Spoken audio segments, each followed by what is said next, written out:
जी हाँ दोस्तों नमस्कार, आप देख रहे हैं जमाना खबर। आप लोगों को जमाना खबर में बहुत बहुत स्वागत है। दोस्तों आज हम बात करने वाले हैं भोजपुरी के पावर स्टार पवन सिंह के बारे में और बिहार के मुख्यमंत्री नीतीश कुमार के बारे में। तो दोस्तों आप लोग वीडियो में आगे देखना चाहते हैं तो मेरे चैनल को सब्सक्राइब कर लीजिए और बेल आइकन दबाना न भूले, क्योंकि आने वाला वीडियो सबसे पहले आपके पास जाता रहेगा। दोस्तों तो वीडियो में देर नहीं करके आप लोगों को वीडियो पर लेकर चलते हैं। जी हाँ दोस्तों, पावर स्टार पवन सिंह एक छठ गीत है दोस्तों, जिस गाने का नाम है उंगली सूर्यदेव, जो कि इसमें पावर स्टार पवन सिंह और टीवी सीरियल के देव के देव महादेव में पार्वती का रोल निभाने वाली पूजा बनर्जी भी इसमें मुख्य भूमिका निभाई है। और ये गाना दोस्तों आज सुबह 7 बजे DRJ रिकॉर्ड भोजपुरी चैनल पर रिलीज हुआ है दोस्तों। और इस गाने पर दोस्तों इतना लाइक कमेंट इतना प्यार मिल रहा है कि दोस्तों इस गाने पर 1 मिलियन से व्यू पार कर गए दोस्तों।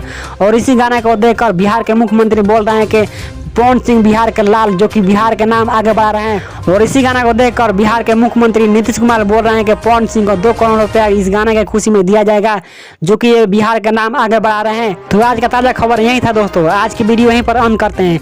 आप लोग को वीडियो कैसा लगा, हमें आशा है कि आप लोग को वीडियो अच्छा लगा होगा। तो मिलते हैं दोस्तों नेक्स्ट वीडियो में, तब तक के लिए दोस्तों जय हिंद जय भारत।